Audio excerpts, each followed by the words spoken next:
Hello friend, welcome to Bajirao Reddy institute.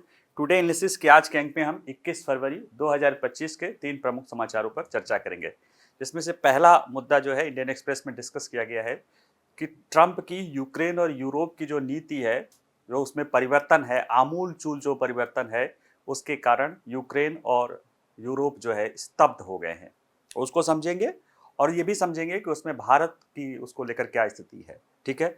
दूसरा एक मुद्दा है कि पंजाब के एक सांसद हैं अमृतपाल सिंह। वो एनएसए के तहत या राष्ट्रीय सुरक्षा कानून के तहत 2023 से ही आसाम के जेल में बंद है, डिब्रूगढ़ में। उनके द्वारा जेल से ही चुनाव लड़ा गया, चुनाव जीता गया और जमानत लेके जो है शपथ भी ली गई है सांसद की। तो उसका मामला ये आ रहा है, उनके द्वारा एक याचिका दायर की गई है पंजाब और हरियाणा हाई कोर्ट में जमानत को लेकर कि अगर वो उनको वहाँ पे संसद की कार्रवाई में उपस्थित नहीं होते हैं तो वो उनकी सदस्यता चली जाएगी। और इसको लेकर प्रावधान है संविधान के अनुच्छेद 101(4) के तहत। तो इसको पूरा मुद्दा समझेंगे कि क्या वास्तव में ऐसा है कि संविधान के तहत ये चली जा सकती है या अमृतपाल सीट खो ही सकते हैं या कुछ और भी उनको रच्छोपा है, उसको समझेंगे।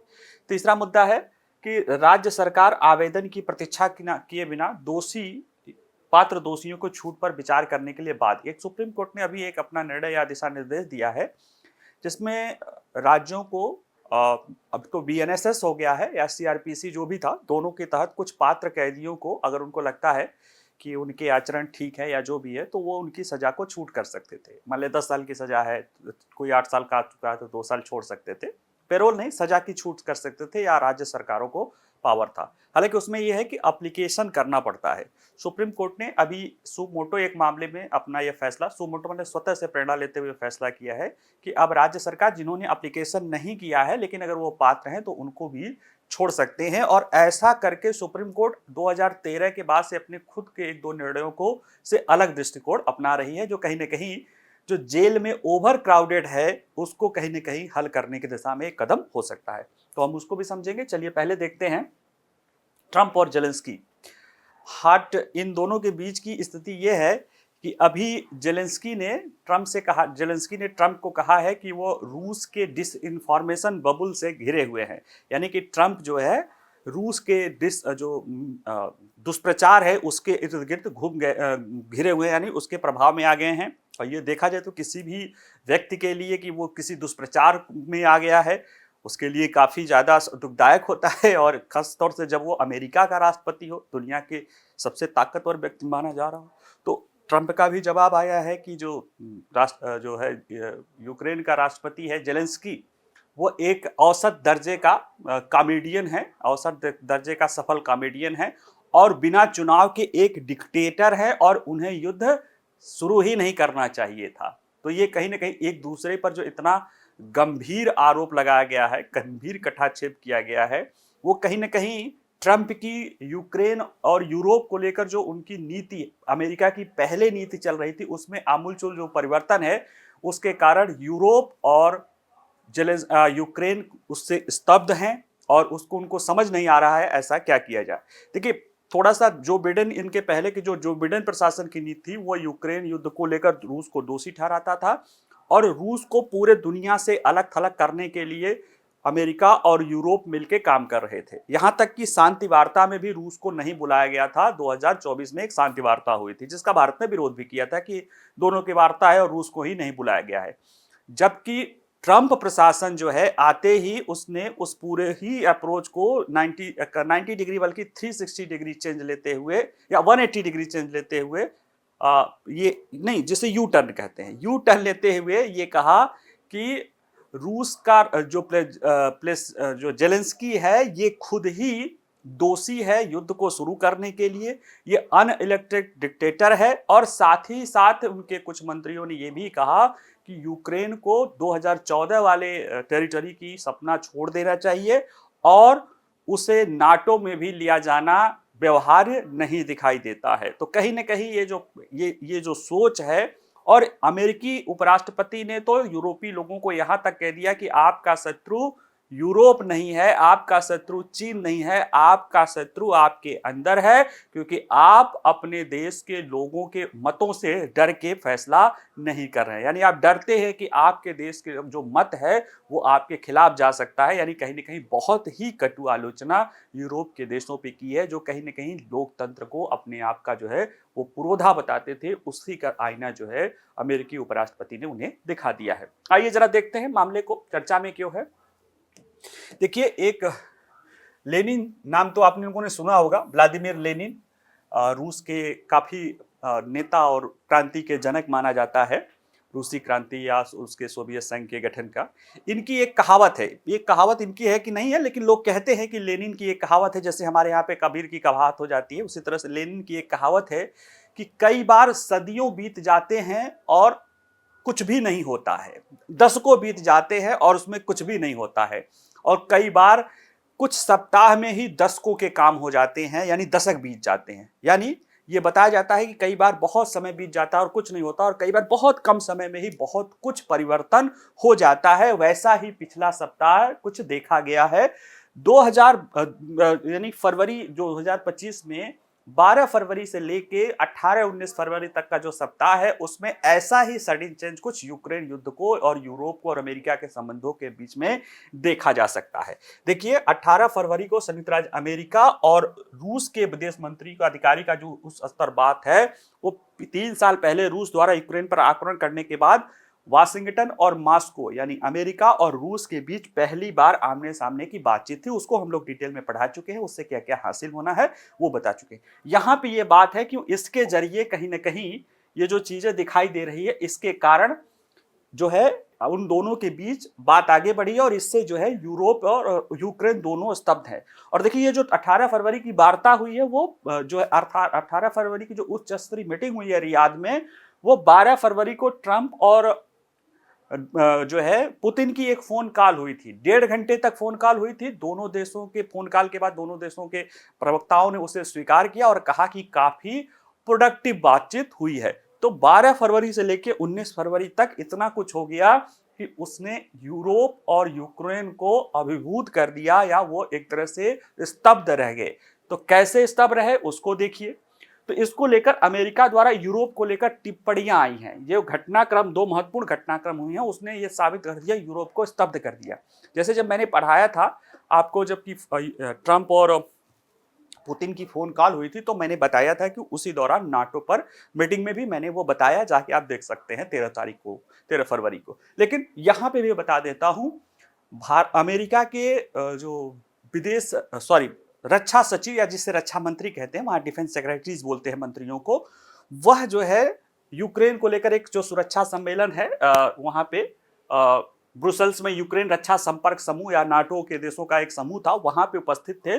और उन्होंने बड़ा स्पष्ट कैटेगरी किया कि यूक्रेन की 2014 से पहले तक की सीमाओं पर लौटना, यानी जब उसने क्रीमिया लिया था या जो अभी युद्ध लिया है, वह एक जो है कहीं ना कहीं सपना है। वहां तक लौटना वो एक कह सकते हो कि अवास्तविकता है, अनरियलिस्टिक है कि वो रूस अब उसको छोड़ सकता है। साथ ही यह भी कहा कि यूक्रेन के लिए, जैसे अमेरिका यह मानता है कि यूक्रेन के लिए नाटो की सदस्यता यथार्थवादी, ये नहीं मानता है कि यूक्रेन के लिए नाटो की सदस्यता यथार्थवादी है। और ये दो वो चीजें हैं जिस पर कहीं ना कहीं रूस ने यूक्रेन पर हमला किया था। मेनली यही था कि वो नाटो की सदस्यता की तरफ बढ़ा था। देखिए, जब भी सोवियत संघ का विघटन हुआ था, वार्सा पैक्ट समाप्त हो गया था, बाकी सारे देश जो है अपना अपना हुए थे, तो उन दोनों के, रूस के साथ जब अमेरिका के साथ संबंध भी बढ़े थे, तो ये भी कहा गया था कि जो अमेरिका जो है नाटो की सदस्यता जो है रूस की तरफ नहीं लाएगी, क्योंकि रूस तो सहमत हो गया था। लेकिन धीरे धीरे उस परिवर्तन, उन नीतियों में काफी परिवर्तन आया, और फिर अमेरिका ने रूस पाइवेटल रोड अपनाना जो है शुरू कर दिया, यानी रूस को घेरने या प्रमुख शत्रु के रूप में घेरने के रूप में, और नाटो की सदस्यता के विस्तार करने के लिए लगातार कोशिश करनी शुरू कर दी। यूक्रेन में 2014 के बाद जब ऐसा देखा, तो प्रेसिडेंट जो है पुतिन ने जो है वहां पे कुछ हिस्सा जो है यूक्रेन का अपने कब्जे में लिया। उसके बाद रूस को G8 से भी निकाल दिया गया था, और कई सारे सैंक्शन भी लगाए गए थे, और तनाव तब तक चल रहे थे। लेकिन हाल फिलहाल में जो है, हाल फिलहाल मतलब 18-19 के दौरान जो है यूक्रेन में जो है चुनाव होता है और उस चुनाव में यह माना गया कि अमेरिका काफी हद तक हस्तक्षेप करता है और पहली बार जो है रशियन प्रभाव से अलग कोई व्यक्ति जो है वहां पे चुना जाता है, वो है व्लादिमीर जेलेंस्की। और उसको पूरे दुनिया में यूरोप ने दिखाया कि डेमोक्रेसी जीत गई, डेमोक्रेसी जीत गई, जैसे कि बांग्लादेश में डेमोक्रेसी जीती है, जैसे कि सीरिया में जीती थी पहले, और जैसे कि लीबिया में जीती थी, जैसे कि मिस्र में जीती थी, ट्यूनिसिया में जीती थी, उसी तरह की डेमोक्रेसी यूक्रेन में भी जिताई गई है। आप जाके तुलना कर लीजिएगा कि कैसे डेमोक्रेसी वो लोग जिताते हैं।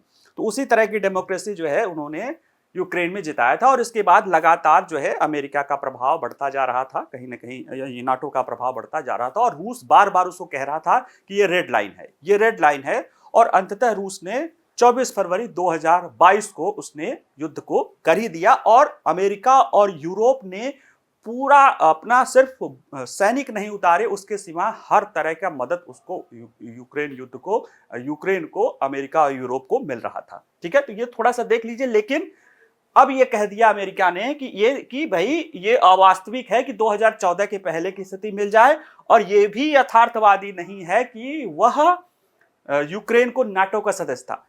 जो है ट्रंप ने तो कॉमन सेंस से कहा कि ये अनविनेबल वार है, ये युद्ध जीता ही नहीं जा सकता। कैसे जीतोगे यार?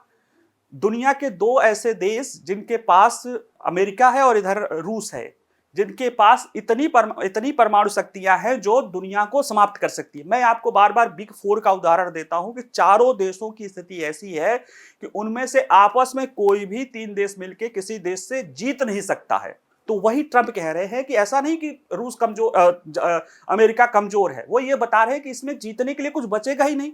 जब दुनिया ही खत्म हो जाएगी तो क्या जीतना क्या हारना, वही वाली बात जो है ये इस तरह से ये बातें रखी जा रही है। और ज्यादा खतरा, ये तो चलो यूक्रेन को लेकर कहा गया। जेडी वांस जो अमेरिका के उपराष्ट्रपति हैं, जो माना जा रहा था, पहले माना जा रहा था कि वो उनको जो है डेमोक्रेट्स में इंटरफेरेंस के लिए लाया गया है ट्रंप में, लेकिन वो तो ट्रंप से भी 2 हाथ आगे निकल गए हैं। उनकी जो सोच है, उनकी जो जिस तरह से वो बात करते हैं, वो तो ट्रंप से भी 2 हाथ आगे निकल गए हैं। और ये कहीं ना कहीं आगे देखिए कैसा फ्यूचर रहता है। उन्होंने साफ साफ कहा, जेडी वेंस ने म्यूनिख सुरक्षा सम्मेलन हुआ तो उन्होंने कहा कि यूरोप के लिए मुख्य खतरा न चीन है, न रूस है और न चीन है। मुख्य खतरा तो आपके अंदर से है। वो कहे कि यदि आप अपने ही मतदाताओं के डर से भाग रहे हैं तो अमेरिका आपके लिए कुछ नहीं है, यानी कुछ नहीं कर सकता है। वो कह रहे हैं कि आप कुछ अपने यहाँ की कुछ पॉलिटिकल पार्टीज या विचारधाराओं को, ठीक है, आप उनको फार राइट दक्षिणपंथी कह रहे हैं, लोकतंत्र है तो लोकतंत्र में उनको मौका दीजिए, जनता जिसे चुनती है उसको स्वीकार करिए। आप उसको, यूरोपीय आयोग लगा रहा है कि नहीं हम एक जर्मन की एफडी पार्टी है उसको बैन कर देंगे, उनको ये नहीं। तो ये बताता है कि जिस लोकतंत्र की वह हिमाकत यूक्रेन करता रहा है, उस लोकतंत्र को खुद ही वो एक्सेप्ट नहीं कर रहे। यही बात उसी मंच से हमारे विदेश मंत्री ने ये वाली उंगली दिखा के कि भारत दुनिया का सबसे बड़ा लोकतंत्र है, और आपकी समस्या ये है कि आप जो आउटर विचारधारा है उसको मौका नहीं देते हैं, और आप अपनी जो सेट पैटर्न है डेमोक्रेसी की, ह्यूमैनिटेरियन की, उसी को समझते हैं और उसी पूरी दुनिया को उससे जांचने की कोशिश करते हैं। ये तो भारत और बहुत पहले से कहता रहा है। ये अमेरिका ने कह दिया खुल के कि जब आप अपनी समस्याओं से, आप अपने मतदाताओं के निर्णय से डरेंगे, जब कोई सरकार अपने मतदाताओं के निर्णय से डरने लगेंगी तो फिर लोकतंत्र में उस सरकारों का कोई मदद नहीं कर सकता है। और ये बात ऐसी थी जो पूरे यूरोप को और यूक्रेन को, उनकी पहले इन दोनों ने उनको स्तब्ध कर दिया। और फिर ये मीटिंग जो हुई है जिसमें कि यूक्रेन तक को बुलाया नहीं गया था, ये कहीं ना कहीं उनके लिए बिल्कुल ही एक तरह से कुठारा घात हो गया है। ठीक है, यूक्रेन युद्ध को लेकर अमेरिकी नीतियों में आमूल परिवर्तन, तो देखिए मैंने तो कारण बता ही दिया। अब ये देख लीजिए कि पूर्व राष्ट्रपति जो बाइडेन की नीति क्या थी कि रूस को राजनीतिक और आर्थिक रूप से अलग थलग करो। इतने ज्यादा प्रतिबंध लगा दिए कि अब अमेरिका के पास प्रतिबंध बचा ही नहीं था कि उसे लगा सके। साथ ही में यूक्रेन को युद्ध लड़ने में मदद करने पर यह केंद्रित था। ये 2 उनकी नीतियां थी। और अपने स्वयं को, सैनिकों को जमीन पर उतारने के सिवा अमेरिका और रूस ने मिलकर यह सुनिश्चित किया कि यूक्रेन अपनी रक्षा कर सके। जिस युद्ध को शुरू होने से लगता था कि यह युद्ध मात्र 5-6 महीने चलेगा, वह 3 साल से ज्यादा, लगभग 3 साल होने आ रहा है। आज 21 है, 24 फरवरी को 3 साल हो जाएगा। 3 साल चल गया। तो क्यों? क्योंकि अमेरिकी और यूरोपीय लोगों ने सिर्फ अपने यहाँ पे वहाँ पे सैनिक नहीं भेजे, और पुतिन तो ये भी कहते थे कि सैनिक भी थे उनके दूसरे के भेष में, बाकी सब कुछ मदद उसने दिया है। और ऐसे में एक बात और थी कि अमेरिकी और यूपी सही कह रहे हैं कि अगर कोई भी संधि वार्ता होती है तो उसपे यूक्रेन प्रमुख भूमिका निभाएगा। हालांकि इनके द्वारा जब वार्ता की गई थी तो उसमें जो है रूस को शामिल नहीं किया गया था। अब जो अमेरिकी प्रशासन की, जो नई अमेरिकी ट्रंप प्रशासन की नीति है वो रेडिकली चेंज है, आमूल बोला जाता है, ठीक है, आमूल चूल उसमें परिवर्तन दिखाई दे रही है। क्योंकि जब सऊदी अरब में इस सप्ताह अमेरिकियों और रूसियों की मेजबानी की तो यूक्रेनियों से न तो सलाह ली गई और न ही उन्हें आमंत्रित किया गया। कुछ विश्लेषक तो यहाँ पे इसे 1945 के याल्टा सम्मेलन को याद करते हैं, जब अमेरिका, सोवियत संघ और ब्रिटेन के लोग के नेता मिले थे और उन्होंने जर्मनी और यूरोप के भविष्य की चर्चा की थी, बाकी किसी से वार्ता भी नहीं की थी। तो वो उसी तरह की याद कर रहे हैं कि अमेरिका और रूस जो है आपस में मिलकर इस तरह की बात करें। और कुछ लोग तो यहां भी कर रहे हैं कि संभवतः ये हो सकता है कि एक दूसरा याल्टा सम्मेलन हो, उसमें 3 शक्तियां थी, अमेरिका, ब्रिटेन और यूएसएसआर, इसमें 4 देश बात करें, अमेरिका, रूस, भारत और चीन मिलके बात कर ले, बाकी दुनिया से पूछने ही न जाए। तो ये भी चीज लोग संभावना व्यक्त कर रहे हैं। और देखिए जेलेंस्की और जो है ट्रंप ने एक दूसरे के बारे में कितना मधुर शब्द कहा है। जैसे ट्रंप ने तो ये कह दिया, ट्रंप क्या बल्कि पुतिन ने कह दिया कि मैं बात तो कर लूं यूक्रेन से, लेकिन कोई लीगल नेता तो होना चाहिए। अब ये बात क्यों कही जा रही है? क्योंकि जेलेंस्की का कार्यकाल पिछले साल समाप्त हो रहा था, लेकिन मार्शल लॉ लागू था तो चुनाव को आगे बढ़ा दिया गया। यानी कि देखा जाए तो संभवतः जेलेंस्की यही बात कह रहा है कि जेलेंस्की तो लीडर ही नहीं है। ट्रंप कह रहा है कि उसकी रेटिंग डाउन है, चुनाव पहले कराओ और इसके बाद बात किया जाएगा कि क्या किया जाए। यानी कुल मिला के देखिए, ये चुनाव के बिना तानाशाह जैसे शब्द जो है ट्रंप उनको कह रहे हैं, और वो भी कह रहे हैं कि रूसी गलत सूचना के बुलबुले में है। यानी किसी को इग्नोरेंट कहना तो और भी बड़ी आलोचना है किसी को तानाशाह कहने की अपेक्षा। भारत के लिए क्या स्थिति है? देखिए भारत के लिए स्थिति इसको समझना है कि शुरू से ही, अभी जब प्रधानमंत्री जी जब गए थे ट्रंप से मिले थे, तब भी एक मीडिया कर्मी ने पूछा था प्रश्न यूक्रेन युद्ध को लेकर। तो प्रधानमंत्री ने कैटेगरीली कहा था कि देखो हम पे ये आरोप लगता है कि हम किसी के पक्ष में नहीं हैं। यानी न हम रूस के पक्ष में हैं, न हम यूक्रेन के पक्ष में हैं या यूरोपीय देशों के पक्ष में हैं, ऐसा हम पे आरोप लगता है। और भले कुछ लोग कहते हैं कि सीधे रूप से हम रूस के पक्ष में हैं, लेकिन कहे कि ऐसा नहीं है, हम पक्ष में हैं और हम पक्ष में हैं शांति के, पीस के। और भारत हमेशा से यह मानता रहा है कि यह युद्ध का समय नहीं है। तो ऐसे में भारत पहले से ही कह रहा, सीधे तौर पर किसी देश का पक्ष नहीं लिखा, लेकिन उसने हमेशा शांति का पक्ष लिया है, हमेशा युद्ध को समाप्त करने के लिए बातचीत और कूटनीति की वकालत की है। और प्रधानमंत्री नरेंद्र मोदी ने राष्ट्रपति पुतिन से भी कह दिया था कि यह युद्ध का युग नहीं है, जिसे बहुत यूरोप के लोगों ने प्रसारित किया था। साथ ही साथ भारत ने युद्ध को समाप्त करने के किसी भी प्रयास में योगदान करने की पेशकश की है। प्रधानमंत्री एकमात्र ऐसे व्यक्ति हैं जो रूस की भी यात्रा किए हैं और यूक्रेन की भी यात्रा किए हैं, और दोनों देशों से वो मामला हल करने के लिए कोशिश कर रहे थे। लेकिन उस समय तो जेलेंस्की को अमेरिका का हवा भरा हुआ था, वो सुनने के लिए भी तैयार नहीं था। यहां तक कि बाद में तो उसने कुछ ऐसी बातें की जो भारत के प्रधानमंत्री के लिए या भारत के लिए कहीं ना कहीं एक अशोभनीय थी। लेकिन खैर जो भी बातें हो, अब इस तरह की चीजें हो रही है तो ये भारत के लिए तो बेहतर स्थिति है। 3 जून 2024 में जब स्विट्जरलैंड द्वारा एक शांति सम्मेलन आयोजित किया गया था तो भारत की तरफ से बुलाया गया था, तो भारत के ने अपने एडिशनल सेक्रेटरी लेवल के अधिकारी को भेजा था और एक जो ज्वाइंट डिक्लेरेशन हुआ था उस पर साइन नहीं किया था। कारण क्या बताया था? भारत कह रहा था कि रूस यूक्रेन का युद्ध हो रहा है और रूस ही इस टेबल पे नहीं शामिल है, तो ऐसे में यह संभव नहीं है। अब वही चीज भारत के सामने आएगी कि यूक्रेन युद्ध की बात हो रही है और यूक्रेन टेबल पे नहीं है। हालांकि रूस और अमेरिका दोनों ने कहा है कि अभी शुरुआती बातचीत है, बाद में जब समय आएगा तो यूरोप और यूक्रेन सबको टेबल पे लाया जाएगा। लेकिन ये कहीं ना कहीं भारत के लिए एक, अगर ऐसा बिना उसके होता है तो ये भारत के लिए एक चिंता है। तो भारत तो कोशिश करेगा, क्योंकि अपने एक हाई स्टैंडर्ड ग्राउंड भी रखना जरूरी होता है। और देखिए पिछले 3 वर्षों से भारत ने द्विपक्षीय स्तर पे G20, SCO, ब्रिक्स बहुपक्षीय मंचों पर, कई सारे मंचों पर तमाम दबाव के बावजूद भी रूस के साथ अपने संबंधों को बेहतर रखा था। ये बात भारत नहीं कह रहा, ये बात रूस के राष्ट्रपति कह रहे हैं कि हमें पता है, जब हमारे रक्षा मंत्री गए थे कि हमें पता है कि भारत आपके ऊपर कितना दबाव है हमसे दूर जाने का, लेकिन फिर भी आप हमसे जुड़े हैं और इसके लिए हम शुक्रिया अदा करते हैं।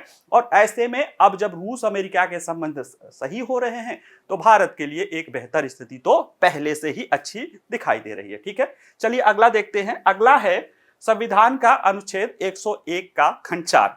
देखिए, संविधान का अनुच्छेद 1 संसद के सदनों की रिक्तियों की बात करता है। इसमें से जो खंड 4 है वो ये कहता है कि कोई भी संसद सदस्य अगर लंबे समय तक यानी 60 दिन से अधिक समय तक बिना किसी पूर्व अनुमति के, यानी सदन से बिना किसी पूर्व अनुमति के 60 दिन से अधिक समय तक वो अनुपस्थित रहता है तो वह संसद की सदस्यता उसकी चली जाएगी।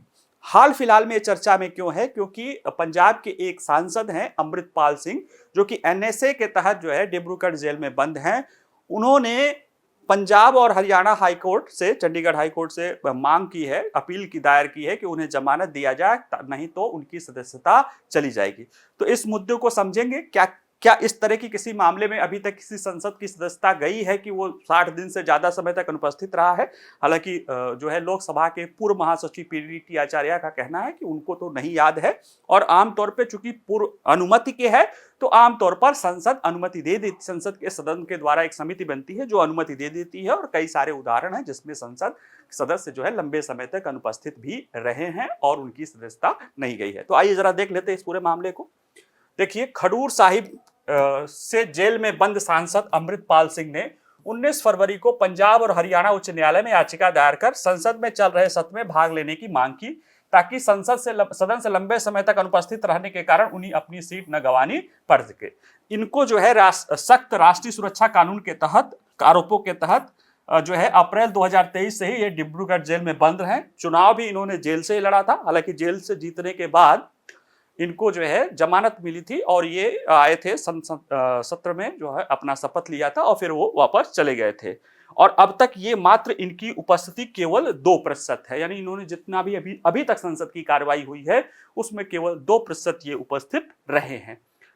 देखा जाए तो संविधान के अनुच्छेद 104 का प्रावधान क्या कहता है? ये कहता है स्पष्ट रूप से कि यदि संसद के किसी भी सदन का कोई सदस्य 60 दिनों की अवधि के लिए सदन की अनुमति के बिना, 2 शब्द है, 60 दिन की अवधि और अनुमति के बिना सदन की सभी बैठकों से अनुपस्थित रहता है तो यह सदन उसकी सीट को रिक्त घोषित कर सकता है। कौन कर सकता है? सदन, यानी कि वो हाउस कर सकता है अनुमति के बिना अगर वो रिक्त रहता है, और 60 दिनों की अवधि के लिए। इसी में यह कह रहा है कि 60 दिनों में वह अवधि शामिल नहीं होगी जिसके दौरान संसद को 4 दिनों से अधिक समय के लिए लगातार प्रोरोगेट या जो है एडजर्न किया गया हो।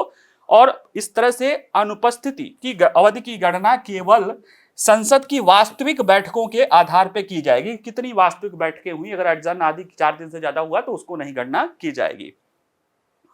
अब अगर देखा जाए तो अमृतपाल ने लोकसभा की केवल एक बैठक में भाग लिया है और जो शपथ ली थी, तब से वो असम में हिरासत में। इस प्रकार अब तक वो लगभग 50 बार यानी 50 कार्रवाइयों में वो अनुपस्थित रहे हैं और 60 तक की सीमा है।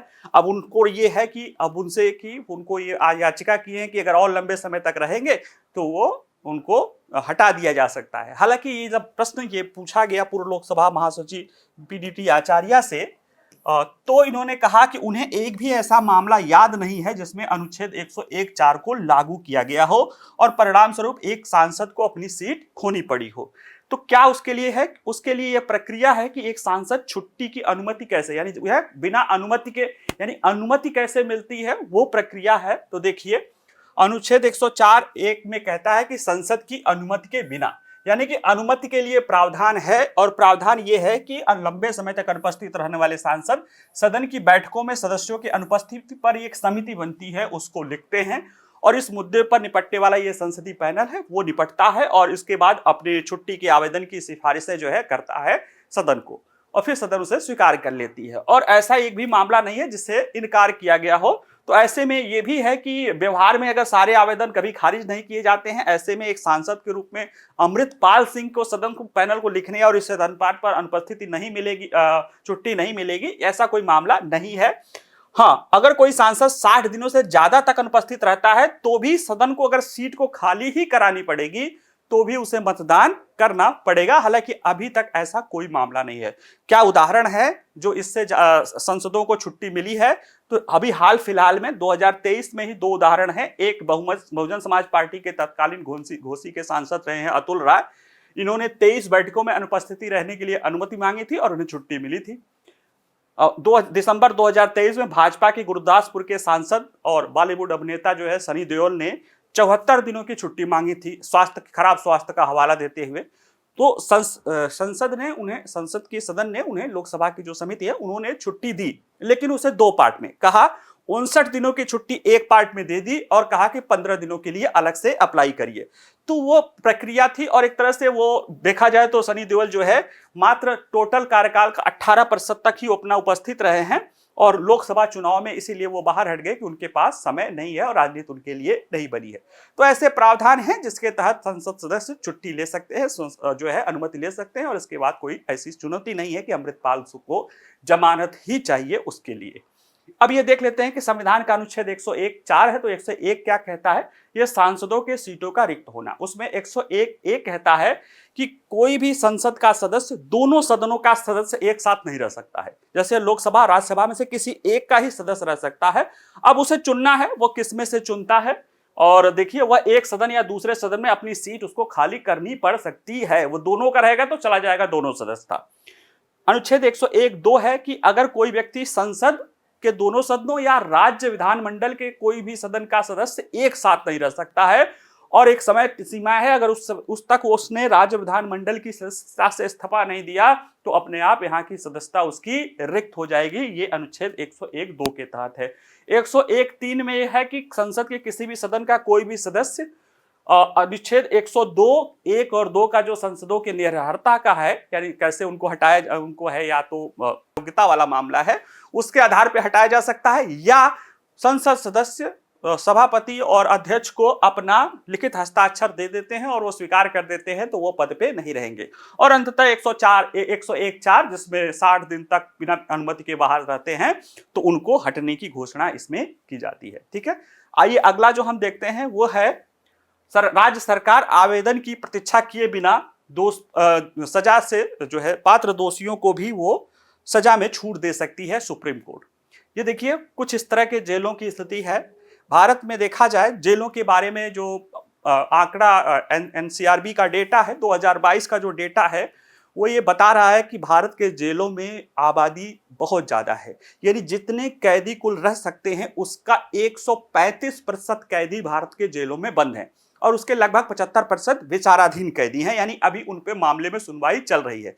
ऐसे में जब जरूरत से ज्यादा कैदी किसी जगह पे रहते या कोई भी व्यक्ति जरूरत से ज्यादा कहीं पे अगर संख्या रहेगी तो उस पर दबाव आता है, वहां पे इंफ्रास्ट्रक्चर का चुनौती उत्पन्न होती है और कहीं ना कहीं मानवाधिकार का भी उल्लंघन होता है। ऐसे में विभिन्न तरह से सरकार, प्रशासन, सरकारें, कोर्ट आदि पहल कर रही हैं। उसी में से एक पहल के रूप में सुप्रीम कोर्ट ने एक विधान है, पहले बीएनएसएस अब बन गया है 2023 का, भारतीय नागरिक सुरक्षा संहिता, उसके पहले सीआरपीसी थी। दोनों में यह प्रावधान था कि राज्य सरकारें जिनकी अपनी नीति है कि वो सजा में छूट दे सकती हैं दोषियों को भी समय के पूर्व, वो अब जब बिना आवेदन, अगर कोई व्यक्ति आवेदन नहीं कर रहा है लेकिन अगर वो पात्र हैं तो वो उन्हें भी जो है छूट दे सकती हैं, जबकि उन कानूनों में कहा गया है कि उसके लिए आवेदन करना पड़ेगा। और ये जो सुप्रीम कोर्ट का ये निर्णय है ये पहले 2013 के आसपास के जो उसके निर्णय थे उससे बिल्कुल उलट है, जिसमें वो कह रहा था कि बिना आवेदन के सरकारें अपनी तरफ से फैसला नहीं ले सकती हैं।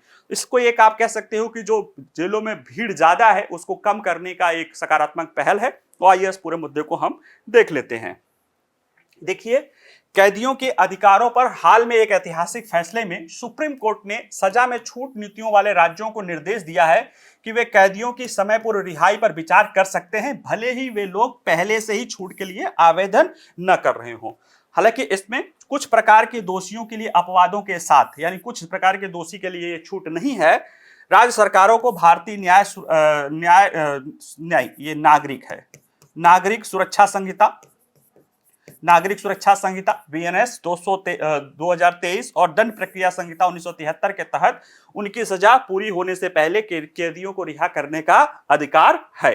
ठीक है, सर्वोच्च न्यायालय का क्या निर्णय है? न्यायमूर्ति अभय एस ओका और उज्जवल भुइया की पीठ ने कहा है policy strategy for grant of bail. ये उन्होंने सू मोटो केस एक लिया था जिसमें ये कहा था कि 2021 में ही सू मोटो लिया था जेल की कैदियों के लिए। सुप्रीम कोर्ट का यह निर्णय है कि सजा में छूट के लिए उसके दृष्टिकोण में एक महत्वपूर्ण बदलाव को दर्शाता है, क्योंकि 2013 के दो अलग अलग फैसलों में सुप्रीम कोर्ट ने माना था कि स्वप्रेरणा या अपनी मर्जी से राज्य सजा नहीं माफ कर सकते हैं और कैदियों को पहले आवेदन करना पड़ेगा। तो जो 2013 के निर्णय है उसमें दृष्टिकोण में बदलाव करते हुए सुप्रीम कोर्ट ने कहा कि अब स्वतः से भी राज्य ऐसा कर सकते हैं। कैदियों को सजा माफ करने से जुड़ा कानून क्या कहता है? देखिए, कैदियों की सजा छूट की सख्ती से तात्पर्य है कि ऐसे व्यक्ति की सजा अवधि को कम करने की सख्ती से जिसे किसी अपराध का दोषी ठहराया गया है। भारतीय नागरिक सुरक्षा संहिता के तहत प्रावधान इसमें है। किसके तहत उतना डिटेल में हमें जाने की जरूरत नहीं, लेकिन इसके तहत प्रावधान है बीएनएसएस राज्य सरकारों को किसी भी समय सजा माफ करने की शक्ति प्रदान करती है। राज्य यह भी चुन सकते हैं कि क्या वे ऐसी शर्तें लागू करना चाहते हैं जिनके तहत उनको छूट दी गई है। यानी कि कुछ भाई आप जाके जेल में थाने पे आप रिपोर्ट करिए या कुछ आचरण जैसी अपनी शर्तें लगा सकते हैं। बीएनएसएस ये इनको कहता है। हालांकि बीएनएसएस इसके तहत इसमें कोई भी शर्त अगर पूरी नहीं होती है तो प्रावधान कहा गया है कि राज्य की छूट रद्द हो सकती है।